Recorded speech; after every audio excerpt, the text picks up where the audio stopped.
mon travail tourne autour de ce décalage de la parole, du fait qu'on essaie de se dire quelque chose, puis tout d'un coup ça résonne bien plus tard, ou ce qu'on essaye de dire n'atteint pas exactement son but parce qu'on a du mal à formuler, ou que la personne pense à autre chose, etc. D'ailleurs, c'est pas tellement les problèmes de communication, je crois. Par exemple, dans leur histoire, le film qui est montré dans l'expo, où c'est un couple comme ça qui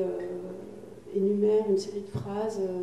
qui peuvent être à la fois une collection de SMS, qui sont peut-être des messages qui vont s'envoyer parce qu'ils viennent de se rencontrer et que c'est leur histoire future, ou qu'au contraire ils ont partagé 25 ans de vie commune et ils sont en train de se séparer, et c'est tous les messages qui se sont peut-être envoyés.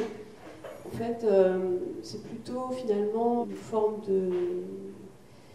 d'endroit où on peut se retrouver, en fait, de quelque chose que tout le monde peut dire ou a pu dire, et qui, malgré son apparente usure, pauvreté, etc., recèle une vérité qui appartient à tous, en fait, enfin, en tout cas que tout le monde peut comprendre et ressentir. En fait, depuis quelque temps, j'aime bien collectionner des cartes postales d'endroits un peu vides, où une parole peut-être pourrait exister, se déployer, etc. Mais ça reste toujours de l'ordre de la projection, en fait, du fantasme. Enfin, à la fois, je ne sais pas très bien pourquoi, en même temps, j'ai cette impression, mais qui vient du contexte familial, on va dire, enfin, notamment de mon père, parce que j'ai, comme tu sais, fait pas mal de choses, notamment un livre qui est une histoire de portrait de cet homme,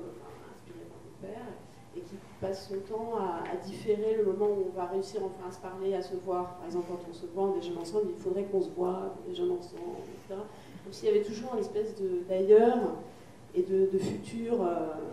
inatteignable, où on allait vraiment communiquer, se dire des choses, etc. Donc, je pense que cette compulsion, enfin, cette envie de collectionner des cartes postales de lieux qui seraient faits pour ça, pour déjeuner ensemble, pour se voir, face à face autour d'une table, dans un endroit qui est agréable, où la cuisine est bonne, on a une belle vue, etc. Peut-être vient de là, je sais pas. Par exemple, moi qui écris, j'ai ce fantasme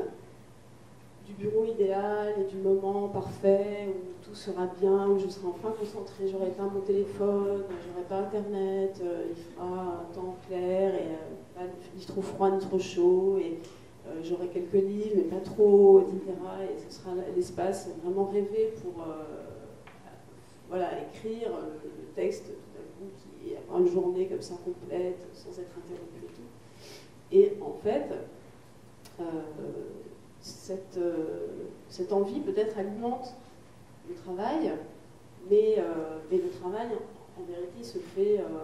sur un coin de table, au café, entre deux, dans le métro, dans les interstices en fait, dans des espaces où tout d'un coup on est surpris aussi